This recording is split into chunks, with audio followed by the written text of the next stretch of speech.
আসসালামু আলাইকুম। কেমন আছো বন্ধুরা? আই হোপ সবাই ভালো আছো। আমিও তোমাদের দোয়ায় ও ভালোবাসায় অনেক ভালো আছি। চলে আসলাম তোমাদের সাথে ছোট্ট একটা ভিডিও শেয়ার করতে। আর সবাইকে জানাই রমাদান মোবারক। সবার প্রতি রইল অনেক দোয়া আর ভালোবাসা।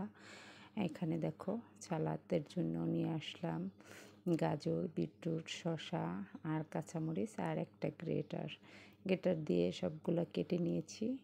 তারপর এখন একে একে গাজরের সাথে কাঁচামরিচ, তারপরে শসা, তারপর বিটরুট একসাথে মেখে নিতেছি ভালোভাবে। দেখো বিটরুটটা মাখানোর পর কিন্তু সুন্দর একটা কালার বের হচ্ছে। বিটরুটে কিন্তু প্রচুর ব্লাডের জন্য খুবই উপকার। আমি যখন অসুস্থ ছিলাম প্রতিদিন এই বিটরুটের সালাদ আমাকে তৈরি করে দিত, কিন্তু আমি খেতে পারতাম না, তখন তো অসুস্থ ছিলাম।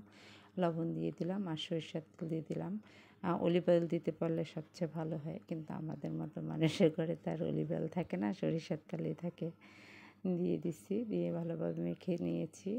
এখন আবার এই যে অর্ধেক লেবুর 4 ভাগের 1 ভাগ চিপে দিয়েছি, দিয়ে তারপর রসটা বের করে আবার একটু আলতো হাতে মেখে নিব। এটার সাথে তোমরা টমেটো ইউজ করতে পারতা, টমেটো আমার কাছে ছিল না তাই টমেটো আমি দিইনি। তারপর আবার একটু আলতো হাতে মেখে নিই।